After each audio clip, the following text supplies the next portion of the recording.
Well,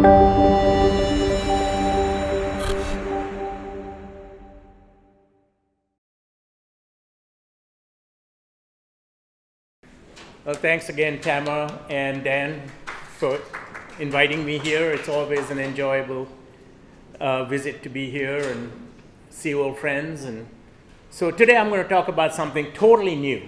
It's very preliminary, just things that we started doing in the lab. And this work is being done in collaboration with Devajit Shah, who is a bioengineer. And something that came up, he was recruited to Michigan State University, and I read one of his papers when he was recruited, and he works in cancer. And what I'm going to show you is basically a technique that he developed in terms of using olfactory signals for detecting cancer. And I reached out to him and I said, hey, how about doing something in endometriosis? And he said, okay, let's do it. So, so this is what we've been doing for the past year or so. So of course, I don't have to tell you that one of the big problems we have is with diagnosing endometriosis. We've heard a lot about nonspecific symptoms, the absence of biomarkers, lack of awareness, and symptom normalization that all of these speakers have talked about, and still depending on laparoscopy to the great extent to be able to really identify the disease and be sure with laparoscopy and histology that you've really got the disease. So we've really been interested in developing some novel tools as we've gone along with regards to thinking about ways to come up with diagnosing this disease. So what we've been focusing on recently are volatile organic compounds. So essentially, volatile organic compounds are emitted by many parts of your body, predominantly in your breath, other biological fluids like urine, and a number of others.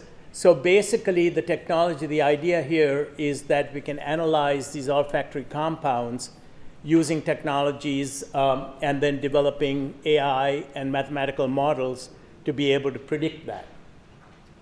And in cancer, essentially, the analysis of these volatile compounds have really been promising, particularly because these are metabolically active cells, and these cells start producing these volatile compounds, so they're easy to detect.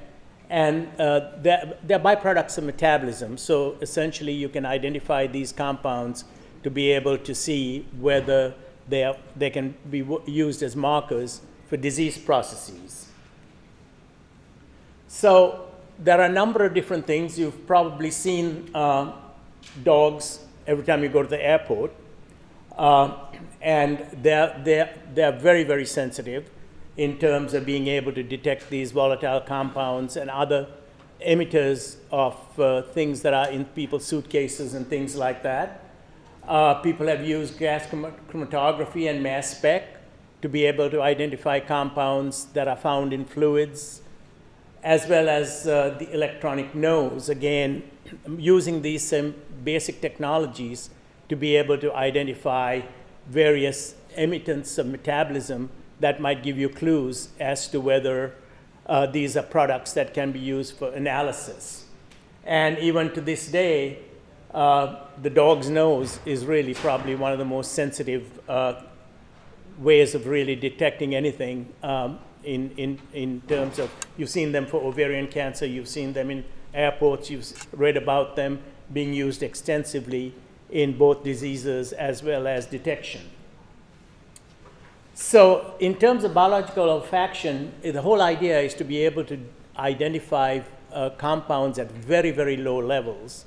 And what I'm going to show you is using the locust brain, you can measure things at parts per trillion and parts per billion. So very, very low emitting compounds that can be detected readily by using this technology. So we use the locust, and this is again things that Devajit developed in his lab. And the locust and the honeybee have very, very sensitive mechanisms through their antenna that can transmit signals to the brain. And they can differentiate up to about 40,000 different volatile compounds by simply using their antenna. So basically, what happens is that these volatile compounds are first detected by the antenna of the locust, and then essentially goes into the olfactory neurons. And these olfactory neurons can transform these electrical chemical stimuli into electrical signals. And the anterior lobe contains a number of different excitatory projection neurons, and these neurons can release electrical signals that can then be recorded, and these electrical signals then can be analyzed to be able to give you different clues as to what these compounds are. So the preparation we have here is to see whether we can use this methodology that's been used in cancer cells and other studies to see whether we can use this for identifying endometriosis. So this is sort of the experimental setup. I've given you the reference down here that goes into detail exactly how the preparation is done. Because of the limitation of time, I can't go into a lot of detail. But essentially, we use juvenile locusts, and the juvenile brain is much better at sensing these things than the adult brain is.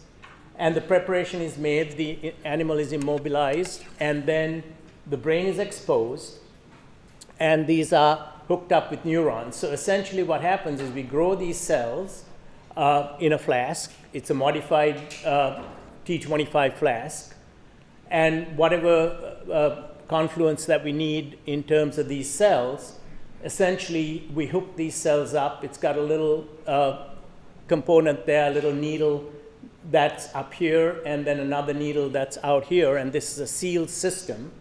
And basically a puff of clean air is put into the flask, and then each puff of air then releases a volatile compound into a valve system. And this valve system then releases these compounds in each pulse as you pulse the pulse of clean air. And it goes in here where the antenna is immobilized, where the compound goes in, and then there's an exhaust. So it comes in and goes out very, very, very quickly. And then these compounds are detected by the anterior lobe. And the anterior lobe, the neurons of the anterior lobe has these microelectrode arrays with about 18 microelectrodes that then bring about the stimuli. And these are the electrical signals that you'll see each time there's a puff of this compound that's pushed out through the from the flask into the system. So using this system, our preliminary data has strictly been using cell lines, and these are immortalized cell lines that we have in the lab that we've developed. So these endometriotic epithelial cells, stromal cells, and healthy endometriotic epithelial cells, and healthy endometrial stromal cells. So essentially what happens is by culturing these and doing what I've just shown you, these are the different electrical pulses that you'll find from each individual cell line. So we can check each and every individual cell line in terms of seeing what the electrical circuit and the release is. And then what you find is you do these in multiple experiments. So each puff, so these are representation of 5 different pulses from each of the cell lines. So you get these signals that come out in an electrical circuit. And then these stimuli can then be normalized, and you can develop these dendrograms to show you what these different components are. And the data from multiple experiments can then be coalesced into a single spike that you can then analyze. And then the analysis of this is essentially going back to what we use with bioinformatics, is you can use both the principal component analysis and linear discriminant analysis to be able to separate these out. So as you can see here, these are the different cell lines that I was showing you. The epithelial endometriotic cell line, endometriotic stromal cells, and eutopic endometrial and stromal cells. And you can see that by computer analysis, that each of these different cell lines have a different principal component analysis. So you can separate them out very clearly. And then if you look at the linear discriminant analysis, each of these represents a single experiment or a single puff. And you can see that they all essentially come together in distinct patterns within here. So you know you can discriminate between each and individual cell line using this technology. And so this tells you that the population neurons that we are seeing, that we can separate out each of the volatile compounds that's released by each different cell and be able to identify these cells individually. And then what you can do is to be able to really put this all together in terms of an analytical component. Oops, go back here.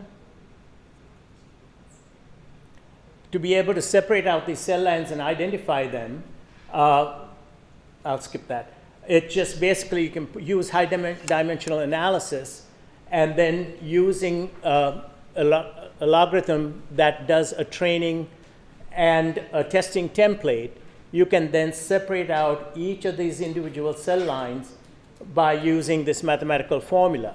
So this way, by comparing these analyses, you can see that each cell line and the control media is completely separated out. So the idea here is you use this electronic method, and then using logarithms that my colleagues have developed, where you can do the three-dimensional analysis and then separate out each of these cell lines. You can identify what each cell line represents in terms of this analysis. So the next question, of course, is that anytime you see a lesion, it's a complex lesion. These are individual cells that we've used to identify each individual component that's coming from either epithelial or stromal cells. But of course, a lesion has so many different cell types within it, and you've seen a lot of evidence here during the meeting. So the next question we had was, can we do mixtures and be able to separate it out? Because ideally, when we're going to take it to a point of using it, can we really be able to separate them out? So the next experiment we did was really start doing ratios of mixing disease cells with healthy cells. And by doing that and doing the same type of analysis that I showed you for the individual cell lines, you can see that as we change the ratios of healthy to disease cells, each of these then develop separate principal component analyses, suggesting that even in a mixed component of cells, you can still separate out unique signatures that are being produced by these cells. And again, you can use the linear discriminant analysis, and you can see how nicely each of these mixtures separates. So even in a complex mixture of having cells, granted these are all in tissue culture dishes, but you can still discriminate based on the ratio of the different types of cells. And the idea here is that if you're going to eventually get to the point where you need to discriminate between disease and no disease, basically that this might be a mechanism that you could use. And again, using the bin method in terms of using each of the neuronal signals and then using a training and a testing template, you can separate out each of these different mixtures. There is some overlap that happens. Oops, keep going back. There is some overlap that happens, but for the most part, you can separate out the different ratios of these by using the analysis. So in these very preliminary studies, we've been able to combine neural responses across experiments and be able to get templates that we can classify unknown volatile organic compounds. And what we can do is, once this is done, you can go back to using gas chromatography to be able to separate out these compounds to identify what they are. Right now, it's just a mixture of compounds that we've just analyzed using the ability of the brain to develop these electrical signals. But then you can take it to the next step and use gas chromatography to be able to really identify which of these compounds, what they are, and how we can then use them for analysis. So this really uses the biological power of the olfactory system. You can do it in locusts and honeybees. They are the two best components, best types of insects that you can use to be able to analyze this and hopefully give us a foundation for diagnosing this complex disease. So these have been done in cell lines. So what we're doing right now is using our spheroids. So we've developed a spheroid system that we published last year in JCI, basically using a combination of stromal and epithelial cells that we can grow and then mimic the peritoneum in a three-dimensional method. And so what we're trying to do right now is going back to what I showed you earlier with the mixtures, it's just the epithelial cells, but in this case generate spheroids and assembloids that have a combination of different cell types and see whether we can identify the compounds that are being released by that. And then also we can use our engineered mouse models then to do some in vivo experiments where we can develop these lesions and begin to see whether we can identify either using urine, or my colleagues again are developing these cones that they can put over the nose of these animals and get these volatile compounds. So these are things that we're doing now, and it's just really the beginning, and hopefully we'll have more data to talk about next time. So these are the people that are doing the work. Simon Sanchez, who's a graduate student in Debojit's lab, is really being the graduate student that's been really driving this. And in my lab, Erin and Young have been really pushing this component. So these are the references. They're in the reference file. And thank you again.